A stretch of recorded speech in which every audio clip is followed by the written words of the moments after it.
Oke Lur, sekarang kita ada di makam Dusun Cawisan, desanya Argomulyo, Kecamatan Cangkringan, Kabupaten Sleman, Daerah Istimewa Yogyakarta. Nah, di belakang kita ini, di sela-sela kita ini tuh di sana tuh, itu ada makam tua lah. Kalau dilihat dari segala jenis atau indikasinya itu makam tua. Dan bersama saya sekarang ada seorang kijingers. Kijingers itu ya blusuker, blusuk ke sana kemari, mempelajari kijing-kijing tua. Karena ada apa sih Mbah, kalau di kita membelusuki kijing-kijing ini sebetulnya ada sejarah atau nilai apa atau pelajaran apa sebetulnya? Gini. Jadi bermula cerita dulu Mas ya. Bermula dari informasi dari Pak Harno itu Koramil Cangkringan ini bahwa di Cawisan ada sebuah nisan yang ditengarai sebagai nisannya Kiai dan Nyai Tumenggung Alap-Alap. Nah, nisannya ternyata kita temukan di sini. Tentang eranya ya kita semua masih mencari tahu. Tapi kalau dilihat dari ciri nisannya itu memang terbuat dari beberapa batuan ya, itu yang menjadikan seperti sebuah candi lah. Komponen ya, kayak batu-batu komponen candi. Ya, betul, ada semacam lantai dan sebagainya. Dan kalau tentang siapa beliau itu bisa kita lihat dari ornamen yang ada di Maejan tadi. Maejan. Maejan itu ini, jadi kayak apa ya, kepala nisan itu ya, kepala nisan di atas itu biasanya ada dua di bagian bawah dan atas kaki, itu Maejan. Dan di Maejan itu ada ornamen yang itu akhirnya jadi ciri-ciri ya. Ya, ternyata dari ornamen yang ada di Maejan itu bisa kita baca mencirikan beliau itu siapa. Jadi misalnya kalau yang di Tumenggung Alap-Alap ini karena dia Maejannya berbentuk tumpal ya, jadi seperti gunung itu segitiga itu lancip itu ya. Lancip itu menjadikan dia seorang pejabat. Tokoh lah gitu ya. Tokoh. Beda lagi dengan yang tumpal Wulan Tumanggal. Wulan Tumanggal kan dia merupakan ulama atau pemuka agama. Cirinya apa itu? Cirinya adalah bulan sabit. Nah, itu nanti di bulan sabit itu juga ada beberapa ornamen lagi yang kan ada yang pemuka agama untuk desa, ada yang untuk wilayah kelurahan, kabupaten, kalau sekarang ya. Ada juga yang dia murni dukun penyembuhan. Sembur itu ada juga cirinya. Betul. Sembur. Ya, kalau tentang ini yang tadi tumpalnya seperti pejabat ini, saya perkirakan ini adalah dulu cikal bakalnya daerah sini. Babat Talas. Ya. Oke, nanti di bagian berikutnya akan kita lihat satu nisan yang mencirikan apa Wulan Tumanggal ya, ternyata ada di makam ini. Nah, nanti kita akan bicarakan juga dengan kijingers yang lain dan seorang antropolog. Ya.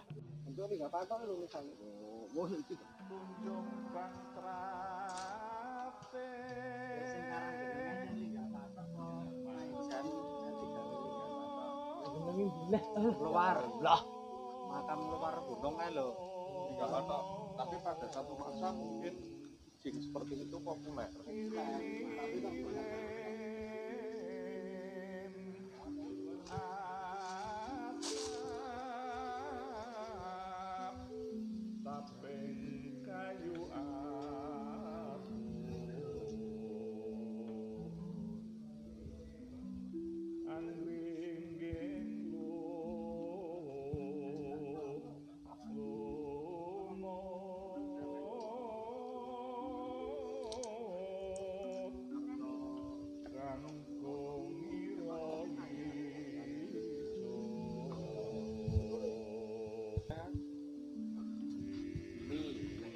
Kalau mau disebut Mangkoloyo itu ini awalnya ya ada nasi pipi candi, bentuk susunan batunya juga kayak candi, terdiri atas banyak batu.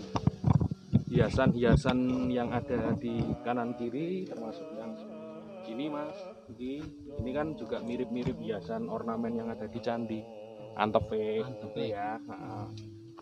Ini namanya tumpal gede. Tumpal itu berarti bentuk hiasan gitu atau lambang simbol gitu. Ya salah satu simbol keraton kan, dia sering keluar di apa jarik itu tumpal. Istilah tumpal itu kan muncul di batik. Ada yang modelnya kecil-kecil, ini 3 misalnya, ada yang 1. Kalau model gini ini biasanya sih makam pejabat mungkin ya, pejabat atau tokoh kampung gitu. Kalau misalnya ada bulan kayak bulan sabit gini nih, atau ada medalion, itu ada yang menafsirkan sebagai medalion, ada yang menafsirkan dia bulan penuh Purnomo Sidi. Nah itu biasanya tokoh ulama, atau tokoh agama. Kira-kira begitu. Nah kalau itu yang ciri periode ini kan, ini dari periode siapa? Ini dugaannya masa sebelum Giyanti. Sebelum perjanjian Giyanti Ya, jadi masa apa ya? Mungkin bisa dibilang Amangkuratan, atau kalau Sultan Agungan ya tadi yang biasa ada Wulan Tumanggal itu. Ini mungkin Amangkuratan. Setelah Sultan Agung. Ya durasi sebelum Giyanti itu. Terus ciri lain tadi susunan. Ya ini susunan batunya kayak candi kan, kayak dia tersusun dari banyak batu, nggak cuma 1. Kalau yang ini kan 2, tersusun dari 2 gitu ya. Kalau kita pisah itu. Yang itu ya. Yang ini itu 2. Sudah masa Hamengkubuwono. Cuman kan Hamengkubuwono juga panjang. 1 sampai berapa. Jadi kalau mungkin ini tahun 1700-1800-an gitu, nah itu 1800-an mungkin. 1700-an itu 1800-an. Terus ini kalau lihat jejaknya, ini tampaknya kayak ada semacam pagar keliling. Iya, ini kayaknya dulu ada cungkupnya. Cungkup. Entah cungkup, entah pagar ya. Puter ini. Ada bangunan apa ini? Ini kayaknya tebal juga ini kalau melihat.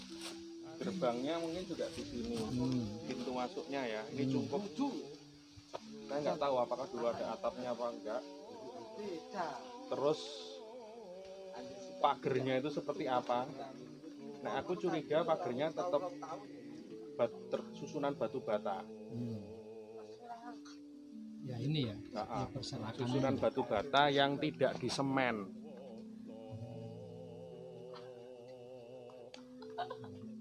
Karena batu batanya masih kelihatan sangat jelas. Bolak-balik itu enggak ada perekatnya ya. Nah, ini memang tidak ada namanya ya. Ini enggak ada namanya ya Mbak ini. Enggak ada. Bernama, tapi mungkin ini karena sumber lokalnya kita belum ketemu, belum bisa menceritakan. Tapi konon kabarnya gimana Mbak? Di sini tuh ada makam siapa? Tumenggung Alap-Alap. Nyai dan Kiai Tumenggung Alap-Alap itu versinya sumbernya dari Pak Harno dan Ramilnya Cangkringan toh. Wakil apa namanya? Warga lokal ya. Iya. Kemungkinan ya kalau melihat jejaknya nih kelihatan memang makam tuan yang di sini bagian. Iya, iya. Itu yang di sebelah sana itu makam-makam baru yang di sana itu kelihatan dari bentuk kijingnya juga lebih modern. Bahkan yang di sebelah sana itu kijingnya agak agak ngepop nih. Kita coba lihat. Kalau ini jelas sangat tua, ada 2 blok batu ya. Kemudian di sebelah sini juga terpendam kayak begini, sudah tidak kelihatan. Kemudian di sini juga ini sudah hancur. Nah, kita lihat di sebelah sini. Ya, ini makamnya ngepop nih. Pakai keramik, warnanya warna perak-perak. Oke, Cak, ini juga antropolog yang kijinger juga ini. Di depan ini nih apa ini? Nisannya itu memberi kita pesan apa atau? Ya, jadi ini nisan ini kayak bulan sabit. Istilahnya yang saya dengar dari teman-teman di Mas Yaser, ada orang menyebutnya sebagai bulan tumanggal. Istilah ini ya. Bentuknya ya bisa macam-macam. Ada yang timbul, kalau ini kan kayak tatah ya. Kadang-kadang timbul gitu. Nah ini yang ditata. Nah nisan seperti ini itu muncul mulai masanya Sultan Agung. Dia untuk menandai bahwa orang yang dimakamkan ini adalah semacam penghulu apa itu, yang ulama ya, penghulu ulama gitu. Jadi orang yang kemudian bertanggung jawab untuk ngurusi urusan keagamaan di sekitar sini, untuk mendoakan masyarakat di sini. Saya nggak tahu apakah waktu itu, jadi zaman Sultan Agung, sudah ada ulama, sudah ada pejabat-pejabatnya ini. Mereka apakah memang tinggal di sini atau ditugaskan ke sini untuk apa gitu. Saya malah menduga-duga ada kaitannya sama Merapi ya. Di sini di kaki Merapi yang menarik ya. Atau juga ada kaitannya dengan yang lain, kita nggak tahu. Jadi ini juga ini kan kayaknya lebih tinggi nih untuk nisannya ini dari yang sana ya. Kalau dibandingkan sana lebih tinggi, ya mungkin simbol untuk meninggikan atau menghormati orang yang dimakamkan ya. Dia mungkin orang penting di sekitar sini, dianggap sebagai tokoh yang mampu mendoakan misalnya kayak gitu ya, tokoh-tokoh seperti itu. Sehingga dia kalau bahasa saya lebih penghulu ya. Mungkin kalau di dusun itu Pak Kaum ya, di desa. Tapi ini dia mungkin lebih dari itu, saya dugaannya. Mungkin dulu di sini mestinya ada masjid tua kalau ada orang seperti ini. Kalau ada makam setinggi ini, mungkin ada masjid tua yang pernah ada di sini. Nah, yang menarik lagi ini soal susunan batunya itu candi. Kenapa candi? Karena dia tersusun ya kayak orang bikin candi, tersusun dari banyak batu. Ini apa ada pengaruh kira-kira? Pengaruh kebudayaan sebelumnya, sebelum Islam? Ya, pastinya. Karena waktu itu ya kan kita tahu nyadran, tahu upacara-upacara itu, beberapa upacara akulturasi. Saya kira bangunan ini juga salah satu bentuk akulturasi leluhur sebelumnya yang kemudian diadaptasi pada umat-umat setelahnya. Oke, ini Cak, ini Cak Cok ini kan udah sering ya, bahkan berusukan mempelajari kijing demi kijing ini kan di banyak tempat. Kemudian ternyata ada kesamaan di satu tempat yang lain, misalnya kayak simbol-simbol yang ini kan ada. Nah sebetulnya kita mempelajari kijing itu apa sih itu? Artinya pelajaran apa yang kita dapatkan dengan mempelajari kijing demi kijing gitu ya? Yang menarik adalah ya itu tadi kita jadi punya banyak pertanyaan, berarti zaman masa Sultan Agung itu sudah ada orang yang tinggal di sini misalnya. Kita bisa membuat prediksi-prediksi, sudah ada pemukiman di sini, pemukiman Islam yang cukup tua, itu satu. Kemudian yang kedua, hal-hal kayak gini ini jadi penting karena di kebudayaan Jawa kita punya kebiasaan untuk memuliakan itu dengan mengganti kijing yang sudah tua dengan yang baru. Jadi kalau yang seperti ini itu karena sudah tua, rusak gitu, diganti yang baru. Nah, ketika dia diganti yang baru, sesungguhnya kita tidak tahu lagi simbol lama yang ada yang diganti. Itu yang kemudian kita jadi tidak tahu, kecuali yang ada yang sempat menuliskan ceritanya. Kalau nggak tahu kan, berarti ini dia makamnya lebih muda, padahal tua ya, diupdate ya. Kadang-kadang kita nggak tahu siapa sih ini sebetulnya, kecuali kita punya ceritanya itu. Kalau seperti ini kita nggak tahu beliau siapa, tapi kita bisa melihat simbol-simbol yang ada seperti ini, kapan dia dilahirkan. Itu. Kemudian yang simbol bulan tunggal itu apa hanya ada di wilayah Jawa bagian tengah atau di Jawa Timur, misalnya kayak di Trowolo itu juga kan ada, atau mungkin Cak Cok bisa menjelaskan bentuk-bentuk maesan, nisan atau kijing gitu loh. Apakah ini hanya beredar ini yang bulan tunggal ini di sini? Kalau versi Mataram artinya dia beredar di wilayah-wilayahnya Sultan Agung waktu itu. Karena teman-teman di Jawa Timur juga ngomong bulan sabit itu juga ditemukan di pesisir utara, di Kediri, sampai di daerah beberapa di Madura juga ada gitu. Cuma tidak persis bentuknya ya, misalnya pemahatannya atau bagaimana ya, di sini pun juga pemahatannya juga macam-macam, tapi kan kayak ada kesepakatan kalau bentuk makam siapa gitu mungkin ya. Jadi kalau kita ngomong makam zaman Demak Troloyo itu ada satu masa di mana kita masih menuliskan siapa yang dimakamkan. Jadi biasanya kayak gini ada apa namanya medalion gitu, terus nanti ada prasastinya. Dalam bisa aksara? Bisa aksara Arab, bisa Jawa. Nanti siapa gitu. Nah, ada satu masa kemudian ini hilang. Penulisan itu. Orang-orang memang saya nggak tahu apakah memang tidak ingin ditulis namanya gitu, sehingga diganti dengan simbol-simbol yang lain gitu. Dia mungkin baru muncul lagi ketika masa kolonial.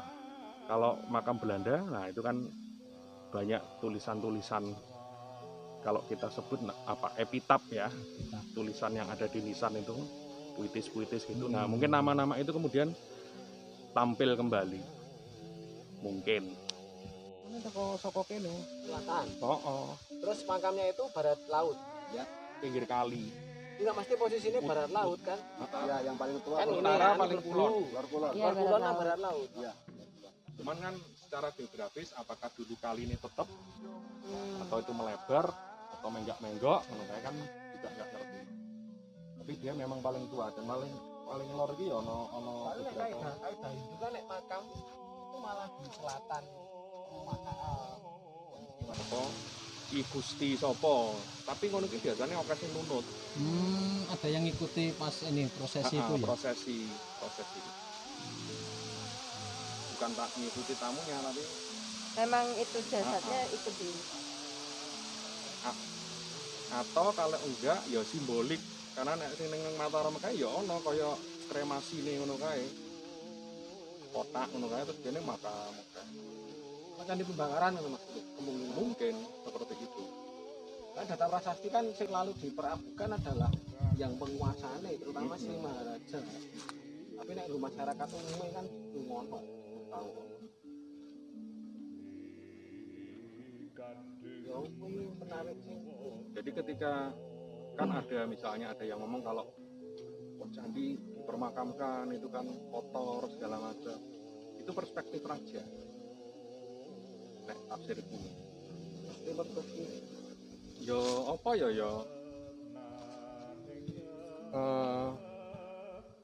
nek wong Jawa mungkin aku salah ya tafsirnya ya, setra apa istilahnya itu. Nek setra ya tetap pemakaman Kurusetra.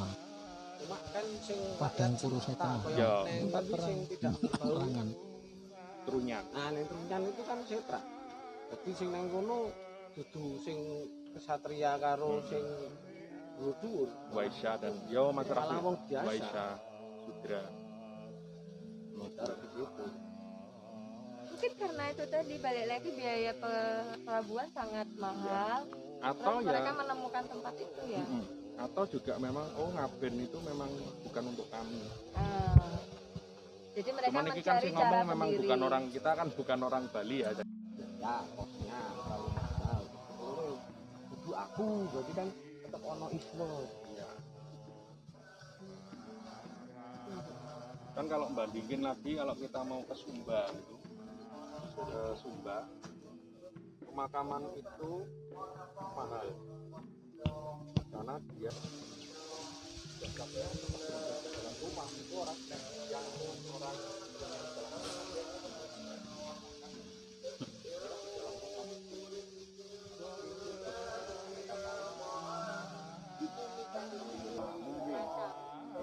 kalau sekarang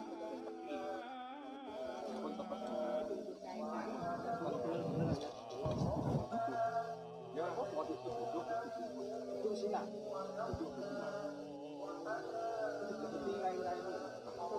di kain-kain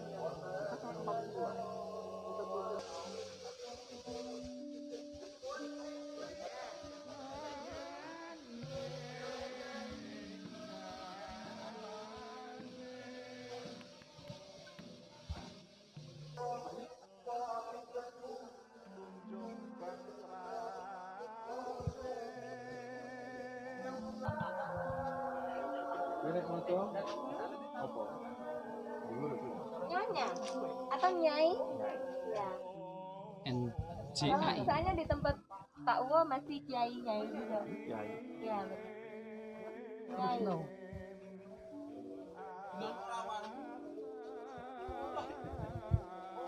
Nggak ada, nggak salah.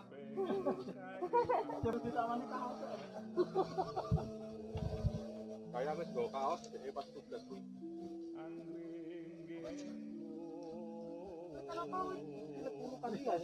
Tergeser lemah urutan. Kapan-kapan terus ngajak makam lagi mati barang tuh.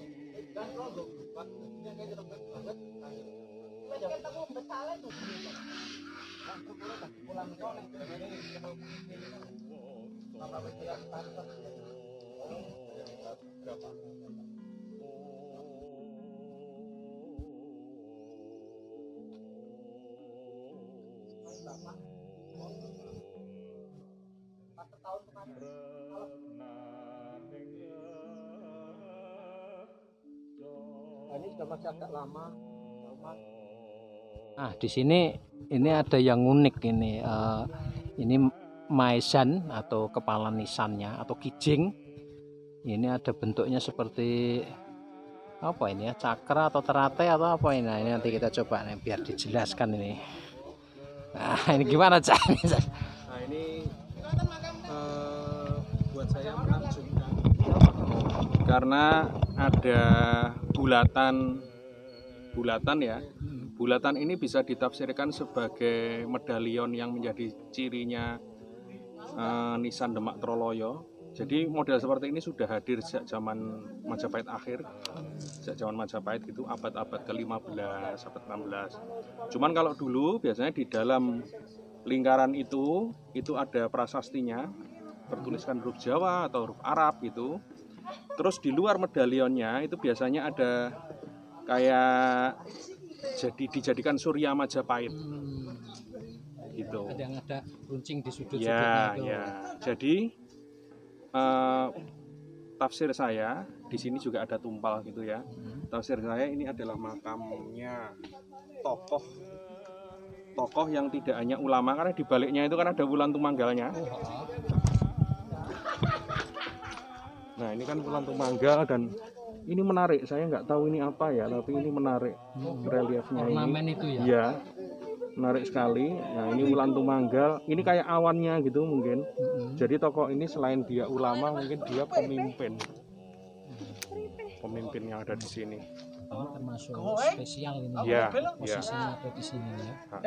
Kalau lihat susunan nisannya. Nah, makam ini yang dia masih mengadaptasi bentuk candi, jadi tersusun dari banyak batu. Nah, tidak cuma satu. Tua dari era Sekitaran zaman-zaman Sultan Agung, sebelum Amangkurat ini. Jadi masa awal Mataram atau bahkan mungkin pra Mataram. Nah, ini memang berbeda dengan tadi yang di Cawisan. Ini ada bulan sabitnya, kemudian di sini ada ornamen yang belum ketahui, tapi ini bentuknya lancip gitu ya ini ya. Nah, yang unik di baliknya ini kemudian ini ada kayak lingkaran yang tengahnya ada bulatan ini. Ini pedangnya terbuka nih.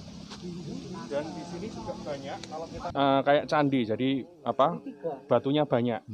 Jadi ini makam-makam awal Mataraman.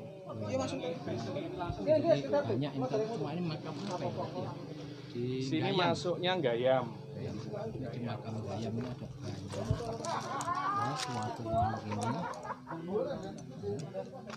Dari bentuk nisannya ini memang tua. Dan ini juga kelihatan ada ornamen yang lancip di sana. Kemudian di sini ada tulisannya, nanti akan kita lihat. Ada tulisan dalam huruf Jawa. Huruf Jawa sepertinya huruf Jawa ini membacanya bagaimana? Membacanya tampaknya begini. Nah ini ada tulisan Jawa apa? Enggak ngerti. Bisa disebut prasasti juga ya.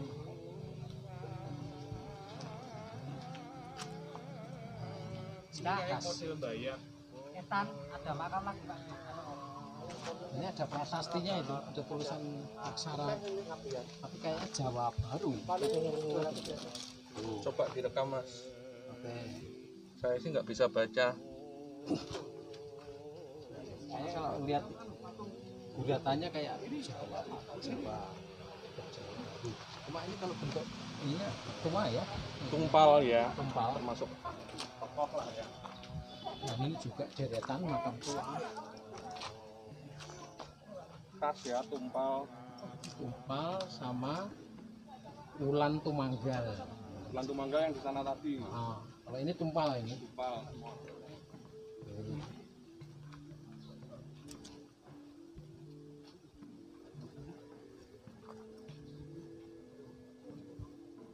Ini model apa? Kijing Bayat. Karena Ini Biasanya batu putih.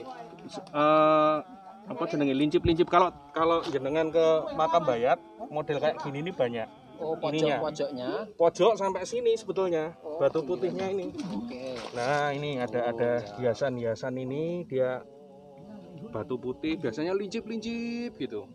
Batu hitam juga ada modelnya 3 tingkat biasanya itu. Nah ini Bayat Mataraman gaya Bayat. Kok bisa beragam ya? Maksudnya ini ada ciri Bayat, itu ada kayak Demak Terloyo, ada gitu ya? Berarti sejarah kampung ini panjang sejak zaman itu misalnya, atau kerabat-kerabat keraton atau kerabat-kerabat ningratnya itu bisa dari mana-mana, termasuk era Bayat ini artinya ada keluarga Klaten yang praktis. Dan itu masuk akal karena mungkin sebelum zaman perjanjian Giyanti kan Masih yang ya, gabung ya. kampung Solo, Jogja gitu.